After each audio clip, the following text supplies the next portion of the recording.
A lesson in dignity, the day they learned who she really was. The boutique was quiet, save for the gentle hum of conversation and the soft rustling of expensive fabrics. It was the kind of place where time seemed to slow down, where wealth and exclusivity perfumed the air more strongly than any fragrance on the shelves. Every detail of the store, its marble floors, gilded mirrors, and meticulously arranged racks of designer clothing, spoke of privilege and refinement. And today, like every other day, it was a haven for those who believed they belonged. But one woman was about to find out that belonging wasn't about appearances. The first glance that sparked it all. "I'm telling you, she doesn't belong here." The voice was sharp, cutting through the store's hush like shattered glass. Heads turned. Conversations died mid-sentence. All eyes landed on the scene unfolding by the entrance, a woman with immaculately styled hair, diamonds gleaming at her throat and ears, pointing a manicured finger at a teenage girl. Her name was Veronica Blake, a longtime customer and self-proclaimed tastemaker in the community. Her opinion, whether warranted or not, carried weight here. And right now, she was determined to use it. "She doesn't belong," she repeated, her voice lower this time, but no less venomous. The target of her accusation stood motionless, her dark eyes locked on Veronica's face. Not flinching, not stepping back, just standing there. The teenage girl's name was Lila Carter. And little did Veronica know, everything she thought she knew was about to unravel. Lila Carter, not just any girl. At 16, Lila Carter was the picture of quiet strength. Tall, graceful, and poised, she carried herself with a confidence that came from knowing who she was, not who people thought she should be. Her love for fashion was well known among her friends and family, but she wasn't here today to make a statement or impress anyone. She was here because she had been invited to a gala with her father, a fundraiser for children's education initiatives in the city, and she wanted to find the perfect dress. It was a special day for her. The first time she'd gone shopping on her own, without her father by her side. It was a moment of independence she'd looked forward to. Until now. What Lila didn't know, as she walked through the boutique's entrance that afternoon, was that Veronica Blake had been watching her since she arrived. Judging her. And planning to make a scene. The first signs of trouble. As Lila browsed the boutique's displays, her fingers running lightly over the fabrics, she felt a swell of pride. She had always admired this place, the elegance of it, the beauty of the clothes. Today, it felt like she belonged here in every way that mattered. But not everyone agreed. Veronica had noticed Lila the moment she stepped through the door. To her, Lila didn't look like someone who belonged. Her gaze sharpened, watching every move Lila made. And as Lila picked up a stunning emerald gown, Veronica's suspicion boiled over into open hostility.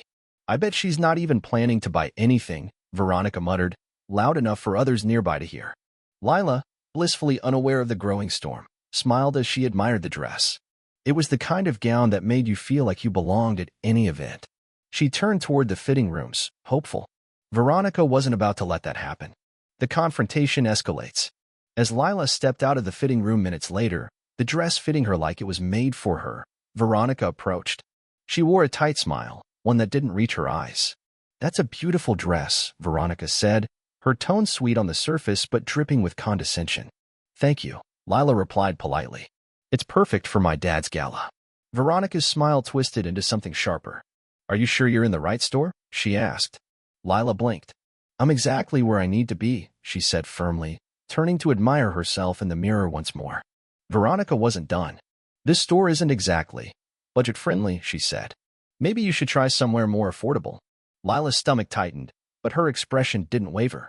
"I'll let my purchases speak for themselves," she said, turning to place the dress back on the rack while keeping her head high. A few other customers had started paying attention. Murmurs rippled through the boutique, but Veronica thrived on attention. She raised her voice just enough for more people to hear. "Honestly," she said, "they're letting anyone in these days." The accusation that crossed the line. It could have ended there. But Veronica wasn't satisfied with a few cruel words. She wanted Lila gone. She waved over the store manager, a young woman named Marissa who had only recently started working at the boutique. Marissa didn't recognize Lila and wasn't sure how to handle Veronica's intensity. "Excuse me," Veronica said loudly. "I've been watching that girl, and I'm pretty sure she slipped something into her bag." Marissa froze, glancing uncertainly at Lila. "Is this true?" she asked hesitantly.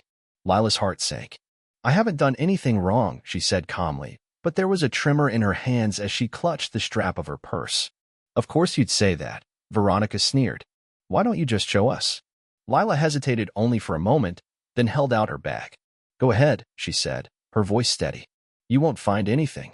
Marissa checked the contents carefully. After a moment, she shook her head. There's nothing here. Veronica was undeterred. Check again, she insisted. She must have hidden it somewhere. By now, a small crowd had gathered. Customers and staff watched, their expressions a mix of curiosity and discomfort. Lila's composure remained intact, but inside, she was shaking. I think we're done here, Lila said firmly, taking her bag back. Unless you have actual proof, I suggest you stop harassing me. Veronica leaned in, her voice rising again. Girls like you don't belong here, she spat. You come in, make a scene, and leave with things you didn't pay for. And that's when Lila had enough. You're not just wrong, she said, her voice loud and clear. You're showing everyone exactly who you are. And it's not a good look. The call that changed everything. Maybe we should just ask her to leave, Marissa said quietly, her words directed at Lila. You're asking me to leave, Lila repeated, stunned. Even though I've done nothing wrong. Veronica folded her arms, smug. Exactly. You're only doing this because of the color of my skin, Lila said, her voice steady. And you should be ashamed. The store was silent. Even Veronica had no immediate comeback. Lila reached into her pocket and pulled out her phone. She dialed quickly. Dad, she said, her tone calm. I need you to come to the boutique. There's a situation. Veronica smirked. Calling your boyfriend to bail you out? Lila said nothing, slipping her phone away. She stood quietly, waiting. When Power walked in. 15 minutes later, the boutique's glass doors swung open. Outside, a sleek, black SUV idled at the curb. A sharply dressed man stepped inside, first, a bodyguard in a tailored suit, his gaze sweeping the store with cold precision. Then came a man who moved like he owned the world. Griffin Carter was known across the city as a powerhouse entrepreneur. CEO of Carter Enterprises, owner of several luxury brands, including the very boutique they were standing in. His reputation was built on vision, integrity, and strength. And he was also Lila's father.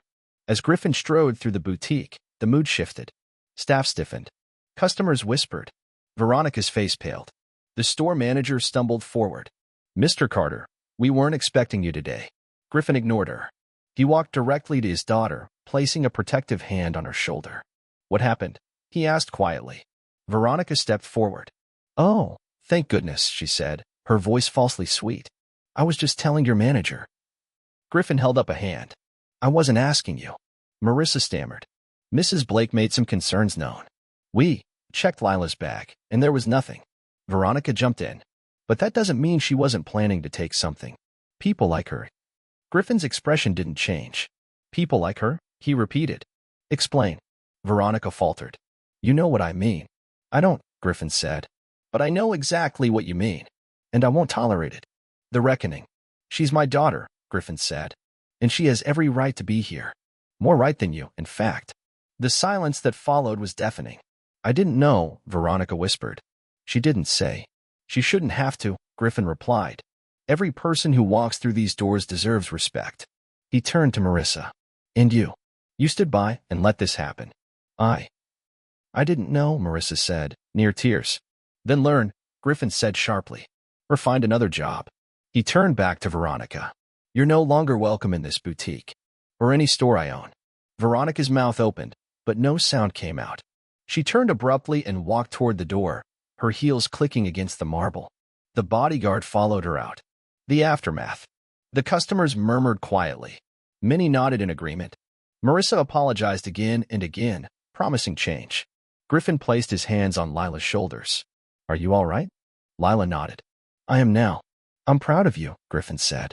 You stood tall. They left together, but the lesson lingered behind them. In that boutique, and across the city as the story spread, people remembered the day they saw what dignity, strength, and true power looked like. And they wouldn't forget.